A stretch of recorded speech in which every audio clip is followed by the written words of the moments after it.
Hi beauties! ఈరోజు one pot and one షాట్‌లో అయిపోయే సింపుల్‌గా, ఈజీగా ఉండే బంగాళదుంప కర్రీ ఒకటి చెప్తాను. అది ఎలా చేయాలో చూసేద్దాం. ఫస్ట్ కుక్కర్ తీసుకోండి.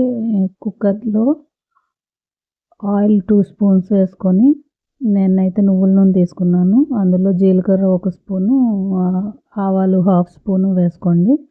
అవి కొంచెం చిటపటలాడిన తర్వాత ఫస్ట్ ఆనియన్స్ వేసి కొంచెం వేగనీయండి. ఆ తర్వాత బంగాళదుంపలు, తర్వాత టమాటోస్ వేసేసుకోండి. వేసుకొని ఈ కర్రీ మీకు చపాతీలోకి కానీ, రైస్‌లోకి కానీ చాలా బాగుంటుంది. సింపుల్‌గా అయిపోతుంది. ఎవరైనా సడన్‌గా వచ్చారనుకోండి, మనకి గెస్ట్‌లు ఎవరైనా సడన్‌గా వస్తే చాలా సింపుల్‌గా చేసేసుకునే కర్రీ అనమాట. దీనికి ఎక్కువ ఐటమ్స్ కూడా మనకేం అవసరం లేదు. బంగాళదుంపలు, ఉల్లిపాయలు, టమాటాలు ఉంటే సరిపోతుంది. ఆకుకూర ఏదన్నా ఉంటే వేసుకుంటే కూడా చాలా బాగుంటుంది. మెంతికూర ఉందనుకోండి, మెంతికూర కట్ చేసి వేసుకుంటే కూడా చాలా బాగుంటుంది. నా దగ్గర మెంతికూర లేదు కనుక నేను కస్తూరి మేతి వేసాను అనమాట. 5 నిమిషాల్లో అయిపోతుంది. వాళ్ళు భోజనానికి కూర్చునేలోపు మనకు కర్రీ అయిపోతుందనమాట. అందుకనే ఈరోజు ఎలా చేయాలో మీతో షేర్ చేసుకుందామని ఈ వీడియో చేస్తున్నాను.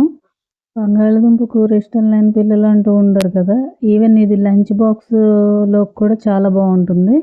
ఎందుకంటే మీకు గ్రేవీ కర్రీ లాగా ఉండదు. అట్లా అని కంప్లీట్ ఎక్కువ ఆయిల్ వేసి చేసే ఫ్రై కూడా కాదు.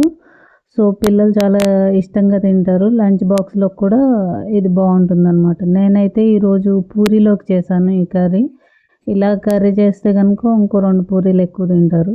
సో, నేను ఈరోజు పూరీలోకి ఈ కర్రీ చేసుకున్నాను. మీరు లంచ్ బాక్స్‌లోకి, రైస్‌లోకి ఎలా అయినా చేసుకోవచ్చు. టేస్ట్ అయితే మాత్రం చాలా బాగుంటుంది. ఒకసారి చేస్తే మీకే తెలుస్తుంది. టమాటోస్ కూడా వేసిన తర్వాత కారం వేసి 3 స్పూన్లు ధనియాల పౌడర్ వేయండి. ధనియాల పౌడర్ దీనికి చాలా ఇంపార్టెంట్. ధనియాల పౌడర్ వేస్తేనే టేస్ట్ బాగుంటుంది. అంటే నేను చెప్పాను కదా, ఆకుకూర లేదు కనుక నేను కస్తూరి మేతి వేసాను. కస్తూరి మేతి వేస్తే కూడా టేస్ట్ చాలా బాగా వస్తుంది. ఆకుకూర ఏదన్నా ఉంటే ఆకుకూర కట్ చేసి వేసుకుంటే ఇంకా హెల్త్‌కి హెల్త్ అండ్ టేస్ట్ కూడా బాగుంటుందన్నమాట. సో, అంతే. 3 విజిల్స్ వచ్చిన తర్వాత కట్టేయటమే. కర్రీ రెడీ అయిపోయింది. ఎంత సింపుల్‌గా అయిపోయిందో చూసారా? అంతే సింపుల్‌గా నా ఛానల్ సబ్స్క్రైబ్ చేసేసుకోండి మరి. Thank you.